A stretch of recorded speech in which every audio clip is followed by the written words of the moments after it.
Magandang araw mga kaibigan. Samahan niyo po akong muli para sa isang kwento ng pag-ibig na tiyak nakapupulutan ng aral at magpapaantig sa inyong mga puso. Pero kung bago ka pa lamang, ay pakilike po ng ating video. Pakiclick ng subscribe button, gayon din ang bell icon para lagi kang updated sa mga susunod ko pang upload.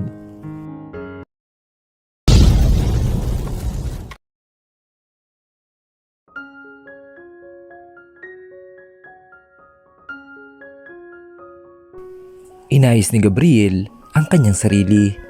Tumingin ito sa kapatid. Jenny! Napaangat ng isang kilis si Jenny dahil sa reaksyon ng kapatid. Huwag niyang sabihin na nagpapanggap na naman siya. What? Masungit na saan niya. Bigla namang ginulo ng kuya niya ang buhok niya. Ano ba kuya? Inis niyang hinawi ang kamay nito at nakita niya ang tunay ng ngiti ng kapatid. Salamat Jenny. Dahil sa mga salita mo, dahil sa mga sinabi mo, ay natauhan ako. Masyado na nga talaga akong gago. Pati si Mia ay dinamay ko pa sa kagaguhan ko. Tumayo na si Jenny at humarap sa kapatid. Buti naman kuya at natauhan ka na. Kailangan pa palang talaga mangyari to para malaman mo ang kamalian mo. Kaya ngayon, ayusin mo ya kuya yung sarili mo at hanapin mo ang best friend ko. Pero ang sinasabi ko sa iyo kuya, mahirap hanapin ng taong ayaw magpakita. Kaya kailangan mo na mahabang pasensya. Sa sitwasyon ngayon, 2 araw nang wala si Mia. Pero hirap tayo na mahanap siya. Kaya habaan mo ang pasensya mo kuya. Gawin mo lahat na makaya mo para bumalik si Mia dito, okay? O siya, maiwan na kita dyan. Napagod ako sa pagsigaw sa iyo eh. Naglakad na siya palayo. Sorry kuya. Kailangan mo pa rin pagbayaran ang ginawa mo sa asawa mo. Kailangan mo siyang paghirapan para makuha ngayon. Hindi ko agad siya ibibigay sa iyo. Bulong ni Jenny sa kanyang sarili. Simula na malabas si Gabriel ang hinanakit at sama ng loob niya, ay naging magana ang pakiramdam nito. Pero bumalik ito sa pagiging seryoso. 1 buwan siya naglip sa trabaho para hanapin ang asawa. At ngayon, ang pang-1 buwan niya. Wala pa rin silang balita sa kanyang asawa at hindi pa rin siya pinapansin ng ama at ng parents ni Mia. Sobrang nag-aalala na rin siya para kay Mia. Kung hindi dahil sa gaguhan niya, ay hindi sana aalis ito. Nasaan ka na ba Mia? Please, bumalik ka na dito. Mahinang bulong nito. Nandito ito ngayon sa kwarto niya at pagod na ito. Halos lahat ng private investigator nila ay kausap na niya para hanapin ang asawa. Talagang tinataguan siya nito, ang hirap niyang hanapin. Mahirap mang paniwalaan pero namimiss na niya si Mia. Namimiss na niya ang pag-aasikaso nito sa kanya. Ang mga luto nitong napakasarap at nasasarapan naman talaga siya sa mga luto ng asawa. Hindi lang niya talaga inaamin dahil sa pride at galit niya mula pa roon. Namimiss na niya ang matamis nitong ngiti pati ang boses nito. Hindi niya akalain na hanap-hanapin niya ang presensya ng asawa. Tama nga ang kasabihan, mas malalaman mo ang halaga ng isang tao kapag nawala ito sa buhay mo. Lumipas ang mga buwan at taon ay hindi pa rin nakikita si Mia. Tuloy nang nabuwang ang samahan ng parents nila ni Gabriel at ni Mia. Sobrang galit ng ama ng dalaga dahil hanggang ngayon ay hindi pa rin na nakikita ang anak. Natatakot sila na baka may nangyari na dito. Bumagsak na din ang kumpanya ni Gabriel at 2 taon itong nalubog, pero makalipas ang 3 taon ay nakabangon sila muli. At ngayon, isa na sila sa sikat na kumpanya at nangunguna sa Pilipinas. Si Gabriel ang gumawa ng lahat ng paraan para muling makabangon ang kumpanya nila. Tinulungan siya ng kapatid niyang si Jenny. Habang si Jenny naman ay 2 taon na walang balita sa kaibigan. Bigla lang daw itong nawala sa resort nila nang walang paalam. Hinanap niya ito kaso hindi niya makita. Kinontak ng kinontak kaso wala pa rin talaga. Hindi niya alam kung ano nangyayari sa kaibigan at sa pamangkin niya. Jenny, nakahanap na ba kayo na magmo-model para sa big event natin? Tanong ni Gabriel sa kapatid na nasa opisina niya ito. About that kuya, meron na kaming nakuha. Pero yung pang pinali ng model natin, wala pa kaming nahanap eh. Tumango naman si Gabriel. Ang isusot na magiging model, nakahanap na ba kayo na magdi-design? Yun nga eh, wala pa rin kaming nahanap. Napamunto ang hininga si Gabriel at sinarado nito ang laptop niya at seryosong tumingin sa kapatid. Don't tell me, hindi pa rin nagagawang advertisement para sa mga alahas at bag? Tipid ng umiti si Jenny. Damn, 2 months na lang natitirang buwan. Maski isa, wala pa rin kayo nagagawa. Ano bang ginagawa ng team mo? Jenny, malaking project to. Kailangan matapos natin ang advertisement. Din na magdi-design ng mga isusuot ng models. At kailangan makahanap na kayo ng modelo para mabuo ang mga models. Bumuntong hininga si Jenny. I'm sorry kuya, pero ginagawa naman namin ang lahat. Kaso nga lang, kasi halos lahat na nag-a-apply ng models sa pang pinali natin ay mga ma-attitude at saka maaarte. Yung iba, kaya lang nag-apply para lang din kay. Napasandala lamang si Gabriel sa upuan niya at napahilot sa noo. May sasabihin pa sana si Jenny na may kumatok sa pinto. Pare silang napalingon doon. Bumungad sa kanila ang leader ng team ni Jenny at dala-dala nito ang laptop. Excuse me sir. Sorry po sa istorbo Ma'am Jenny, Sir Gabriel. Meron po sana akong papakita sa inyo about the design ng mga gowns para sa mga models. Okay, come in. Tipid na saan ni Gabriel. Nilapag ni Emily ang laptop niya sa ibabaw ng table ni Gabriel. So sino nahanap ng designer? Nakita niyo na ba ang mga gawa niya? Maganda ba? Excited na tanong ni Jenny. Yes ma'am. Halos lahat ng gawa niyang gowns sobrang unique at sobrang ganda. Saka nabasa ko rin dito sa isang article na isa rin siyang modelo. Siya minsan nagbo-model ang mga gawa niyang gowns.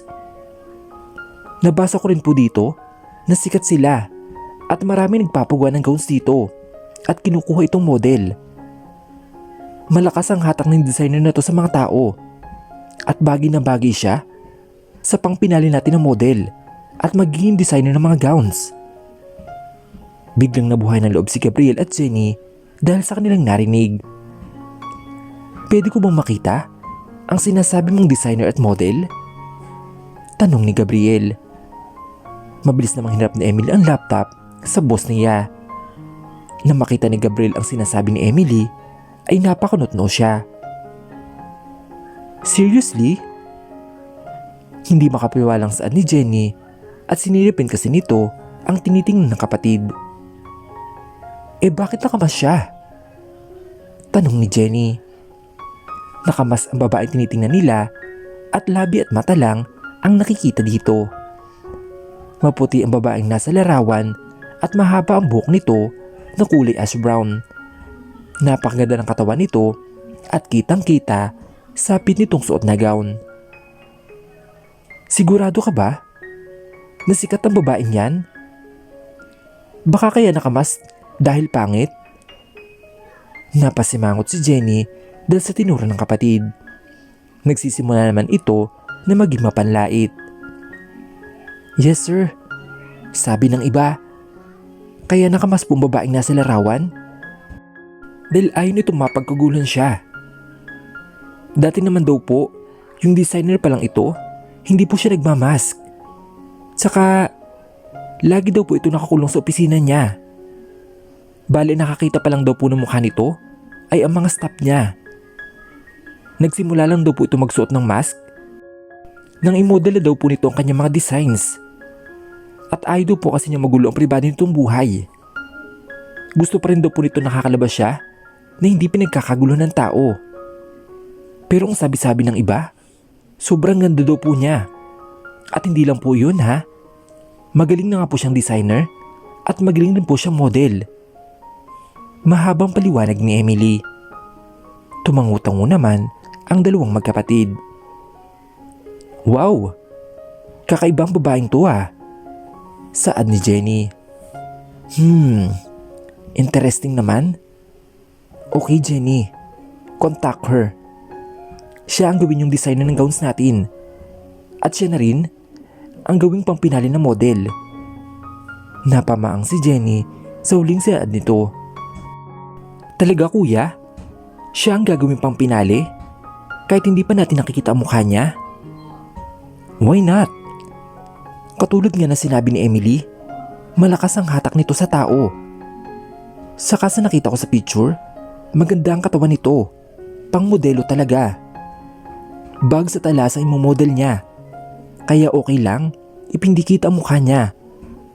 Basta ang mahalaga ay malakas ang hatak sa tao. Kung sikat ang magiging model natin sa pinali, mas tatangkilikin tayo. Did you get my point, Jenny? Ngumiti ng malawak ito at saka tumango. Tama. Kukontakin na namin siya. Saka Emily, ano nga palang pangalan niya? Tanong ni Jenny kay Emily. Sofia de la Cruz po. What? Why?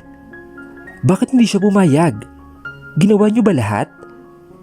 Medyo naiirita na saad ni Gabriel. Yes kuya. Ako nga mismo pumunta sa company nila para makausap siya. Kaso, ang nakausap ko lang ay yung sekretary niya. Malungkot na saad ni Jenny.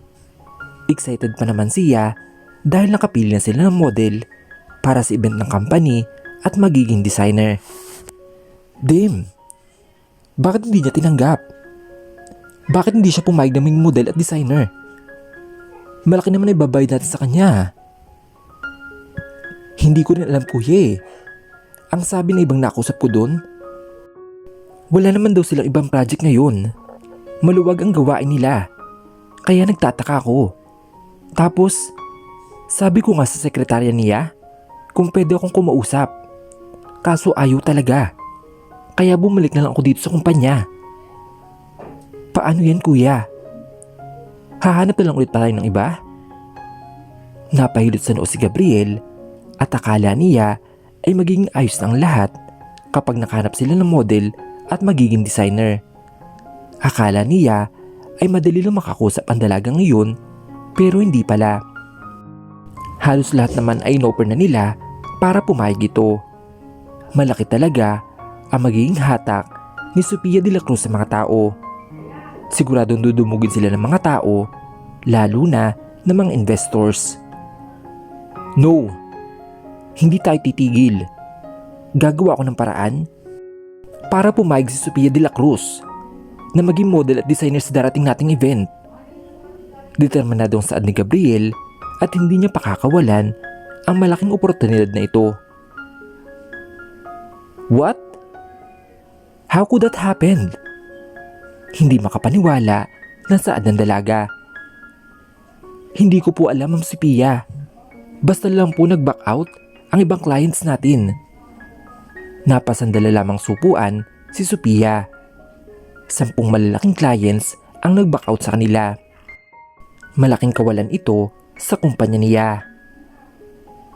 How about the Kim clothing line? Ang offer ni Marquisha na collaboration at ang imomodel ko na bagong labas sila mga damit. About that, Ma'am Sophia, tumawag po si Ma'am Marquisha na madidili daw po ang collaboration nyo. Pati raw po ang pag-model nyo. Dahil aalis daw po sila ng family niya papuntang Paris. Kasama po sila Ma'am Marge, Ma'am Kyra at Ma'am Izel. May kailangan daw po silang i-close na deal ng project sa Paris. Gusto nga po sana niyo kayo makausap kanina para humingi ng pasensya. Kaso wala po kayo. Nasa baba po kayo, kasama si Sir Ja. Sinabi rin po niya na sa pagbalik nila, ay sure na raw po ang collaboration nyo at ang pagmamodel nyo po sa kanila. Nanghihinang napapikit na lamang siya at hindi niya alam kung bakit nangyayari ito. Bakit naging ganito? Bakit nagkasabay-sabay? Samantalang itong mga nakarang linggo, sunod-sunod ang pasok ng clients at pagmamodel niya. Walang natirang clients, Jam? Nangihina niyang tanong. Ma'am Sophia? Wala po, ma'am. Halos po lahat po talaga ay nag-back out. Kahit ang ibang dapat yung pong imomodel na bags and heels, biglang umatras. Nabigla nga din po ako eh. Pero ma'am, may isa po palang natirang client. Pinipilit na maging designer nila kayo. Pati, kayo na daw po ang mag-model sa event nila. Sila lang po hindi nag-back out. Ang Montemayor Industry, ma'am. Biglang nagbago ang aura ng dalaga at napatas ang kilay nito. Hindi ba't sinabi ko na sa'yo na ayokong tanggapin ang offer nila? Bakit pinipilit pa rin?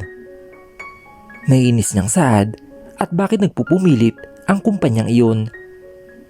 Hindi man nila kayo makahanap ng ibang designer at magmomodel ang sa event nila? Ma'am, kayo daw po kasi talaga ang gusto nilang maging model at designer nila para sa event.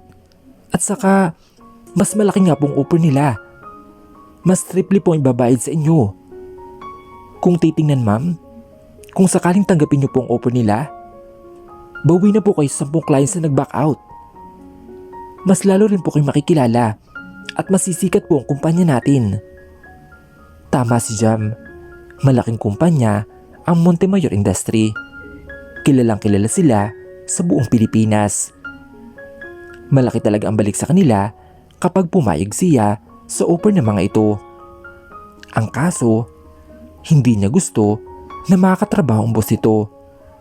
Kaya kahit sobrang ganda ng offer nila, ay hindi pa rin siya papayag. No! Kahit na ganun kalaki at maganda ang balik sa atin, ayoko pa rin tanggapin ang offer nila.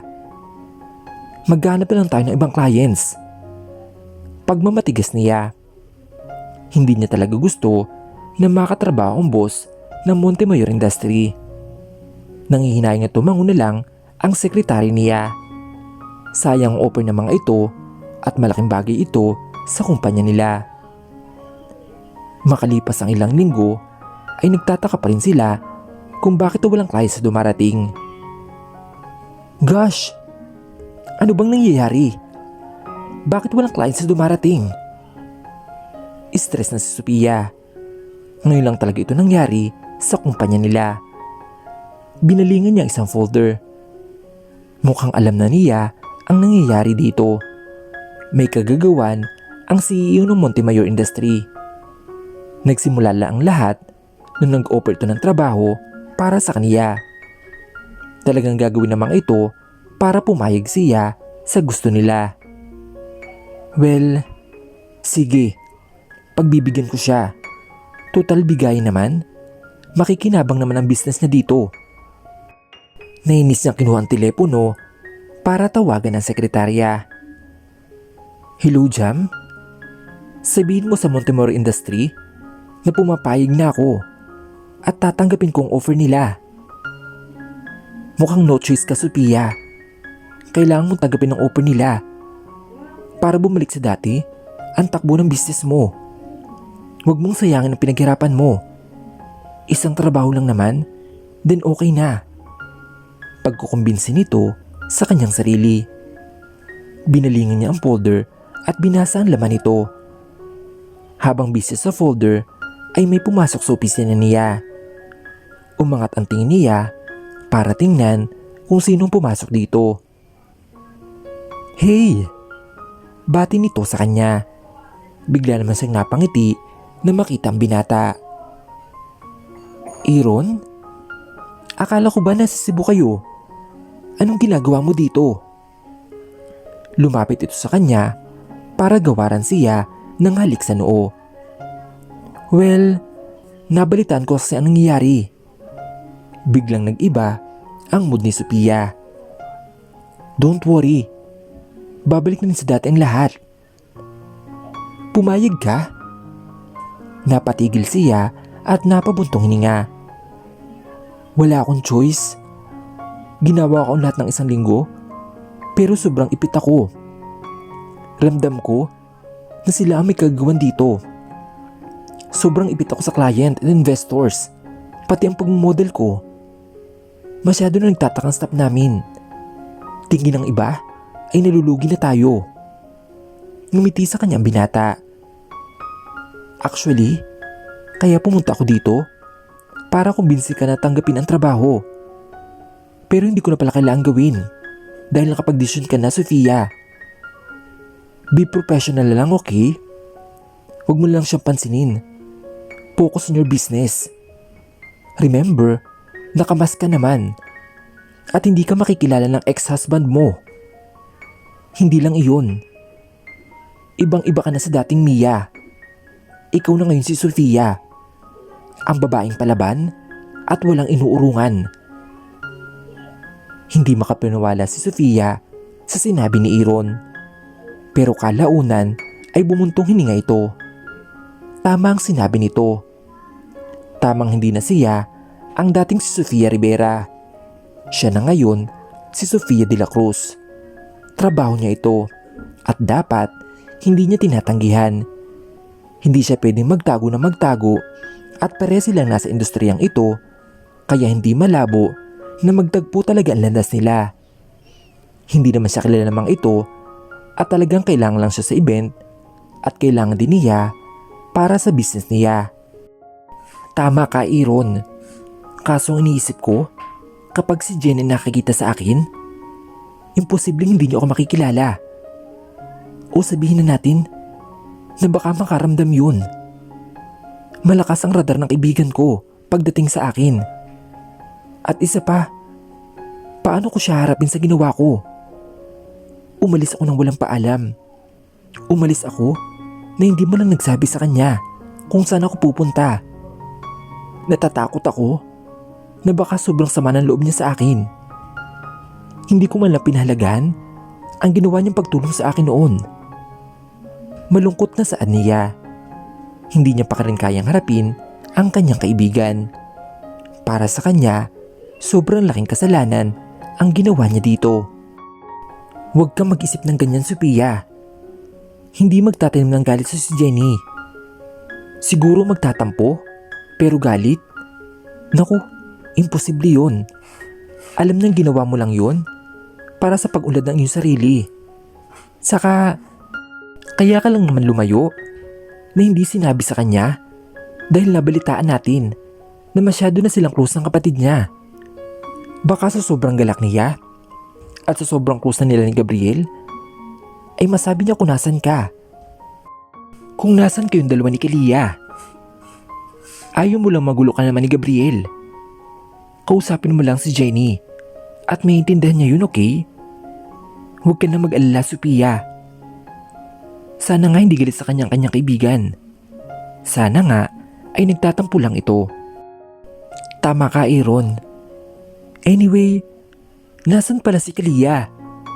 Tanong niya dito. Iniwan ko silang yaya niya sa kondo. Napagod ang bata. Halos gala ang ginawa namin sa Cebu. Napangiti siya dahil namimiss niyang anak. Babae ang naging anak nila ni Gabriel. At pinangalanan niya ito na Kalia Martina, ang napakabibo niyang anak. Kamukhang-kamukha nito ang tatay niya at ang tita Jenny niya. Bakit kasi sinama mo ba siya sa Cebu? Alam mo naman na may gagawin ka doon. Alam mo hindi ko matitis ang batang yun. So busy ka ba? Kain muna tayo. Hindi pa ako kumakain eh. Oo nga, ako rin. Na-stress ako ng bongga. Kahit kailan talaga. Sakit sa ulo ang mga Montemayor. Natawa ng bahagya si Aaron. Ikaw kasi, kung pumayag ka na nung una pa, di sana hindi ka nahirapan at na-stress. Sinamutan niya binata. Ayoko kasi. Ayoko makatrabaho si Gabriel. Kaso inipit ako eh. Sophia, trabaho lang isipin mo. Huwag mong isipin ang personal yung issue. At ex-husband mo na siya. Oo. Saka, wag na nga natin pag-usapan ng lalaking yun. Tara na, kumain na tayo. Tumango na lang si Aaron at napapangiti siya sa reaksyon ng dalaga. Si Aaron ang nakasama niya ng 5 taon. Ang lalaking tumulong sa kanila ni Jenny at ang lalaking hindi siya iniwan at inalagaan siya, pati na rin si Kalia. Malaki ang pasalamat niya sa binata at hindi niya akalain na ito ang tutulong sa kanya at makakasama niya sa panahong hirap na hirap siya. Siya si Aaron Arcega, ang kaibigan ni Gabriel at saka ni Jenny.